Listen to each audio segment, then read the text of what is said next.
Hi, magandang araw po sa inyong lahat for our first reading today on a Friday. Ano po kaya ang makikita natin sa first reading of the day? Tingnan po natin, ha? Ano po kaya ang makikita natin? Ngayong araw na to, ini-insensuhan ko po lahat ng manunood sa akin para po for cleansing, for protection. Ayan, meron tayong insenso.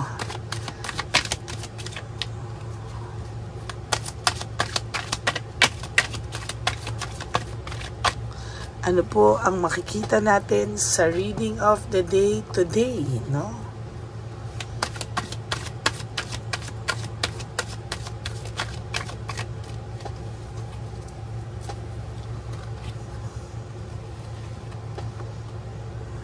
Okay. 1, 2, 3, 4, 5, 6, 7, 8, 9, and 10.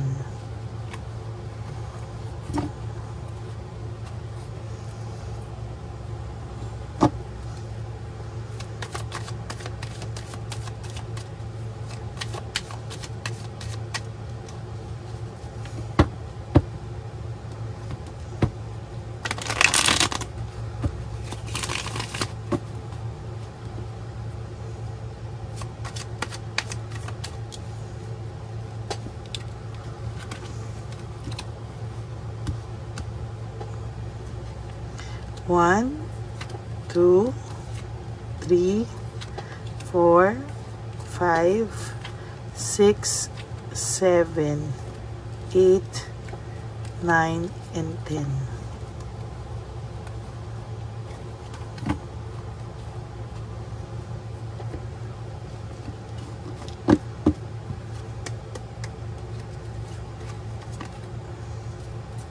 Huwag niyo pong skip to dahil dito po tayo kumukuha ng energy.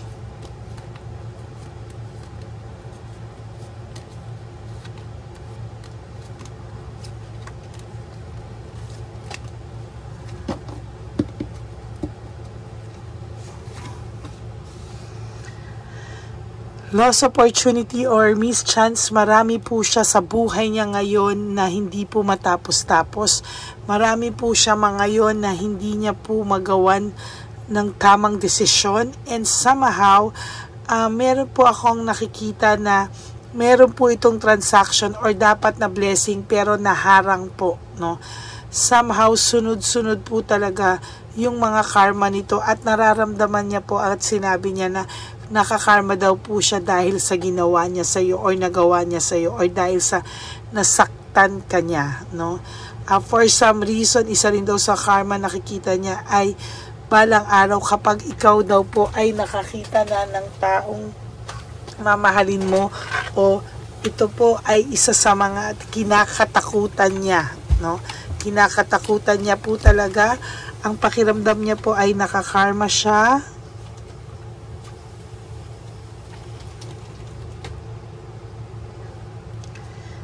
Dahil sa nasaktan kanya.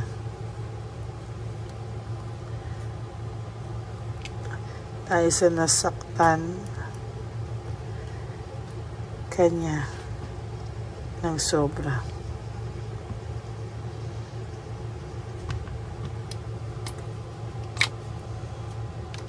Yan po yung pakiramdam niya na nakakarma siya dahil nasaktan kanya ng sobra. Ikaw na naging mabuti sa kanya, ikaw na sa totoo lang lahat ay ginawa mo para sa kanya, ang pakiramdam niya po ay nakakarma siya dahil sa lahat ng mga dinanas mo.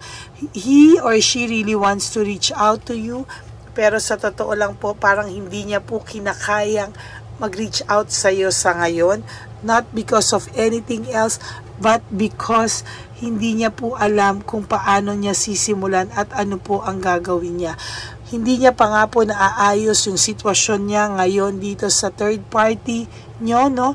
Magulo din po ang sitwasyon niya sa third party. Pero alam niyo po, no, somehow may mukha itong gustong may iharap sa tao, no?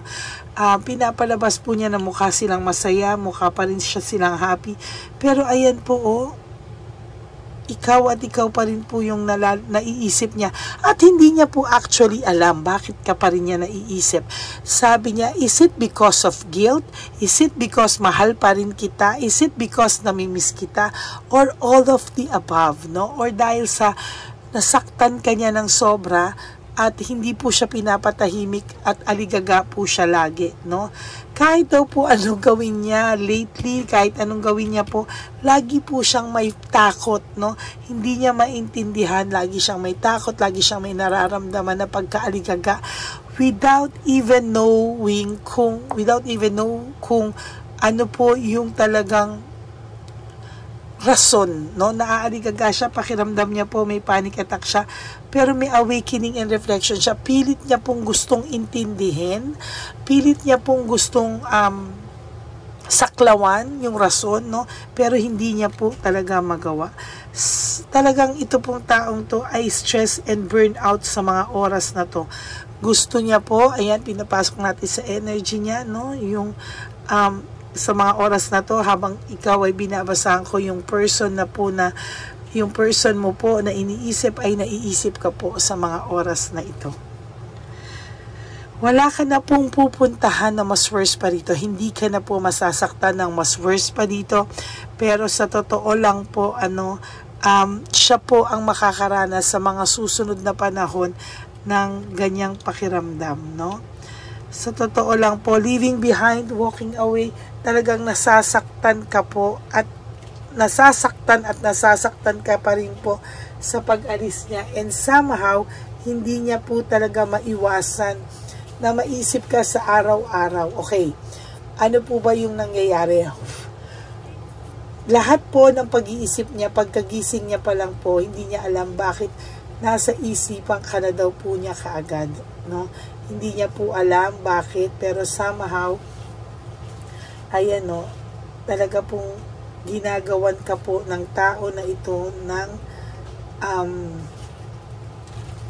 kinakausap ka niya, minimeditate ka niya, and somehow hindi niya po alam kung nakakarating ba sa'yo. Yan. Hindi niya po alam kung ano po ang pakiramdam mo sa mga oras na to. Ang alam niya lang po ay hindi ka po mapakali at hindi rin siya mapakali. Nagme-mental telepathy kayo, nagko-connect kayo with each other. Sa mga oras po na to, itong insenso na to, naiisip ka po ng person mo.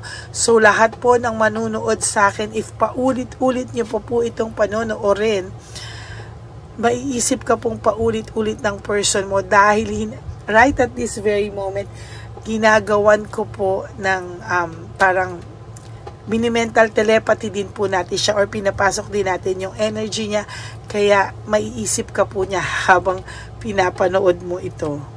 There's hard work, no? Kahit anong gawin niya, hindi po siya mapakali pa din. Kahit anong gawin niya, no? Ayan, no? Bumabagsak yung insenso. Talagang naiisip ka po niya, no? Kahit ano pong gawin niya, hindi ka po maaalis sa isipan niya. Lahat po ng gawin niya, pakiramdam niya ay failure, no? Defeat. Hindi niya po maintindihan sa sarili niya, pero yan po ang palagi niyang naiisip na pagkatalo. Sa lahat ng gawin niya, nakakarma daw siya kasi walang umaayos sa lahat ng gusto niyang gawin. Walang nagiging maayos sa lahat ng ito. May conflict po ako nakikita, lack of support. Sa totoo lang po, ang person na to, namimiss din po niya yung suporta mo sa kanya sa lahat-lahat. Hindi niya po maintindihan kung ano daw po ang nangyayari sa iyo sa mga oras na ito. May error of judgment. Sa totoo lang po, sa nakikita ko dito, kahit papano ay, ayan, no, hindi din po niya maintindihan bakit siya nagkamali sa paghusga sa iyo. Yes, sinisika po niya for a lot of times, sinisika po niya, no? Sinisika po niya, and somehow hindi niya po maintindihan bakit niya ikaw nasabihan ng masasakit na salita, bakit yung mga salita niya parang hindi na kayang lunukin ng isang tao, no? Parang sa sobrang sakit ngayon po, naiisip niya yan sa mga oras na to. lalo, no? Sinusundot ko po yung energy niya. Ayan, there is resentment sa kanya and desire to reconcile. Gusto niya pong mapatawad mo siya, and somehow po gusto niyang kahit papano bumaba po yung galit mo, yung sama ng loob mo, and yung hurt feelings mo sa kanya sa mga oras na ito. Pakiramdam niya po, sobra po siyang naaalikaga dahil sa masasakit na salitang binitawan niya sa iyo. At yun po yung karma niya, no, na lahat po ng gagawin niya ay mabigat yung aura sa kanya. No? Hindi niya po matake, dahil naaalikaga siya, hindi niya po matake na nasabihan ka po niya ng ganon. Somehow na over fatigue ito sa kakaisip, exhausted po ang person mo, and somehow sa totoo lang po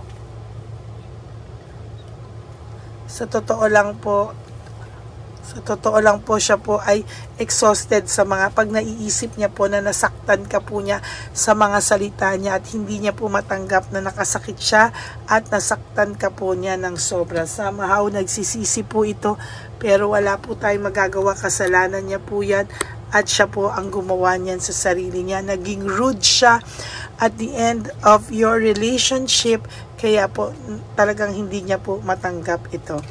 There is fear, no, and confusion. Confused po ang taong to, and somehow may takot po talaga siyang humarap sa iyo. Sabi ko nga doon sa reading ko kagabi, no, takot na takot ang taong tong humarap sa iyo. And somehow sa ngayon, sabi niya, nakakarma na raw naman siya, no.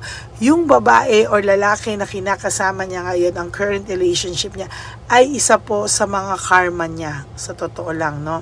Isa po sa mga karma niya dahil sa nasaktan ka niya because of this girl. Talagang sa totoo lang po, naipit siya sa sitwasyon, at talagang masasabi ko sa inyo na isa to sa mga karma niya sa buhay, no.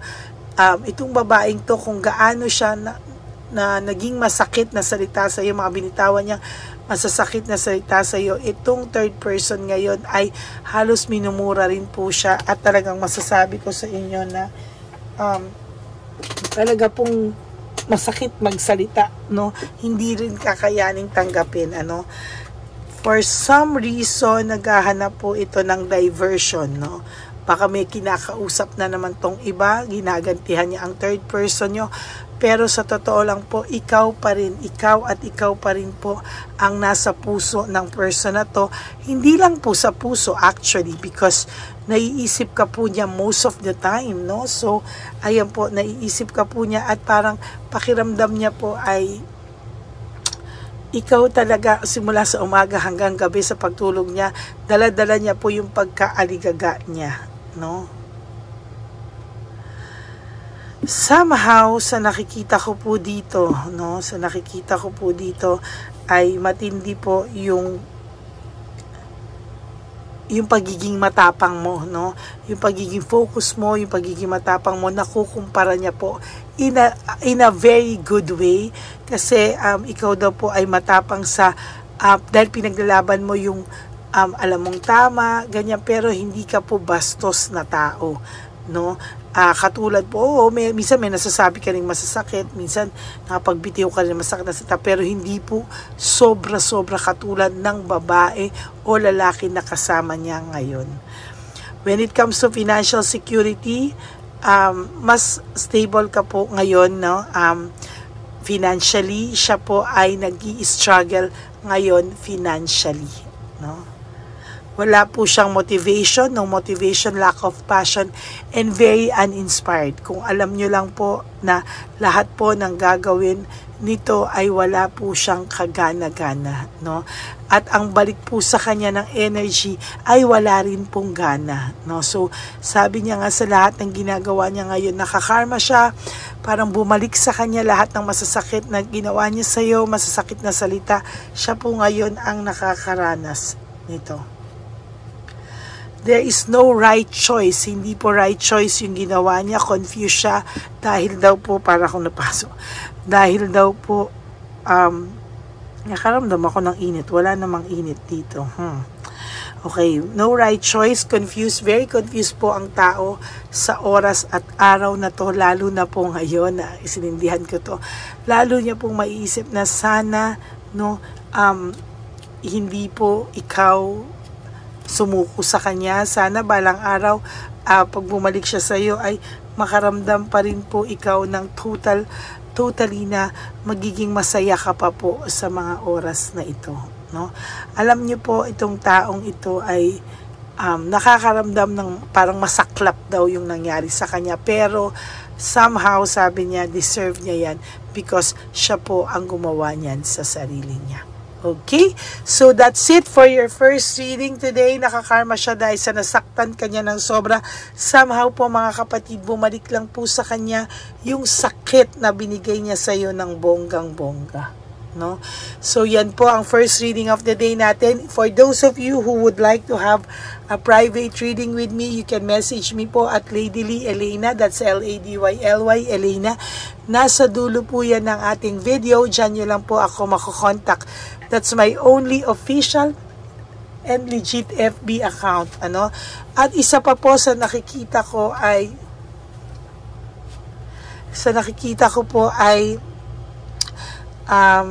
sana po, no, sa mga katulad nyo na nasaktan ay magpatuloy po kayo sa magandang gawain. Huwag din po kayong manakit dahil nasaktan kayo. Huwag po kayong pumasok sa mga relationship na because you want to recover or gusto nyo makalimot, no? So, sana po ay pagpatuloy nyo pong mag-heal alone, mag-heal on your own, at huwag po kayong pumasok sa isang sitwasyon dahil lang po sa gusto nyong makalimot. Okay, so that is your first reading for today. Sabi ko nga po sa inyo, pasensya na kayo, nagpayo ulit ako. And please, no skipping of ads po. Tulong nyo na po yan sa ating channel. And I hope po na sana ay matuwa po kayo na nakapagbigay tayo agad-agad ngayon ng reading of the day. Please, no skipping po at lambing ko na po yan sa inyo. And for those of you who would like to give me a super thanks for this video, I would really love and appreciate that from the bottom of my heart. Maraming salamat po sa inyong lahat. And sabi ko nga po sa aking ever loyal at saka mga solid na Lady Elena friends, family, and subscribers, I love you all from the bottom of my heart. And I am so grateful na kahit po ang daming naglalabasan po na mga bagong tarot card readers na biglang nagsusulputan po sa YouTube channel natin, ay patuloy nyo pa rin po akong hinahanap at patuloy po kayong nagme-message sa akin kung wala pang reading of the day, ganyan, wala kayong pinapalagpas. Maraming pong salamat sa inyong lahat.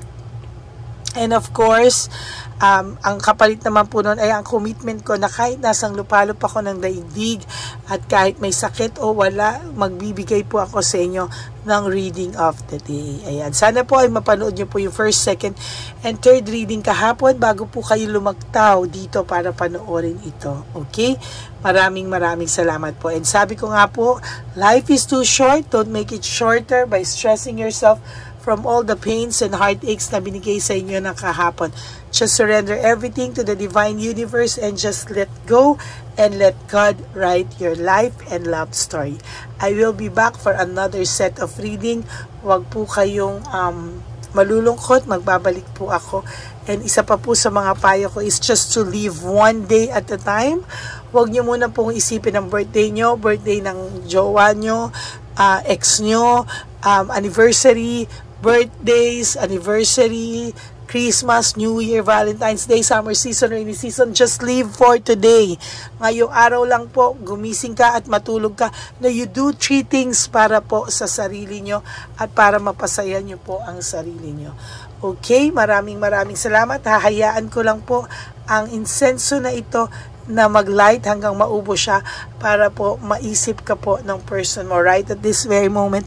Mas maisip niya po yung sakit na binigay niya sa iyo. Okay, maraming salamat po and God bless you all. Thank you po and I love you all. God bless. See you later po on my next second reading of the day. Bye!